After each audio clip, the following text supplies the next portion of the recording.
33খন স্নাতক মহাবিদ্যালয়ত কৰ্মৰত অনা শিক্ষক কৰ্মচাৰীসকলৰ প্ৰতিবাদ দৰমহা আৰু অন্যান্য ভাতা নিয়মীয়াকৈ প্ৰদানৰ দাবীত পুৱাৰে পৰা তলাবন্ধ কাৰ্যসূচী পালন বিভিন্ন দাবী সম্বলিত শ্লোগানেৰে পৰিৱেশ উত্তাল কৰি তোলে ইপিনে পুৱাৰ ভাগতে ছাত্ৰ ছাত্ৰীসকল আহি মহাবিদ্যালয়ৰ মুখ্যদ্বাৰৰ সন্মুখতে ৰৈ থাকিবলগীয়া হয় পৰৱৰ্তী সময়ত মহাবিদ্যালয়ৰ অধ্যক্ষই আহি মুখ্যদ্বাৰৰ তলা খুলি ভিতৰত প্ৰৱেশ কৰে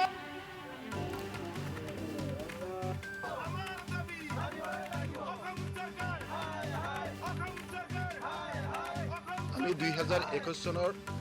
চনতে আমি আমাৰ এই কলেজখন প্ৰভিন্সিয়েলাইজড হৈছিল এই প্ৰভিন্সিয়েলাইজেশ্যন সময়ত আমাক যেতিয়া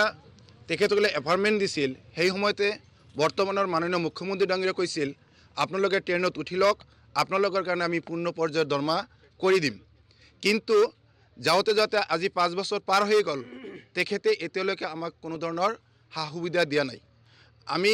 আহ্বান জনাইছোঁ মাননীয় মুখ্যমন্ত্ৰী ডাঙৰীয়াক আৰু অসমৰ মাননীয় শিক্ষামন্ত্ৰী ডাঙৰীয়াক আমি আহ্বান জনাইছোঁ তেখেতসকলে যাতে আমাক এই কৰ্মচাৰীসকলক পূৰ্ণ পৰ্যায়ৰ দৰমহা দিয়ে লগতে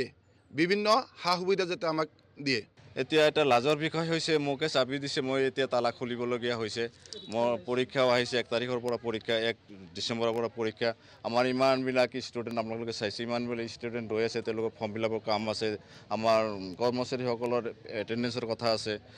এনেকুৱা ধৰণৰ কাৰ্যসূচী যদি হৈ থাকে তেনেহ'লে নিশ্চয়কৈ আমাৰ কলেজ পৰিচালনাৰ ক্ষেত্ৰত নিশ্চয়কৈ এটা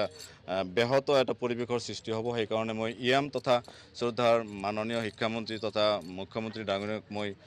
হাইলি ৰিকুৱেষ্ট কৰিছোঁ তেওঁলোকক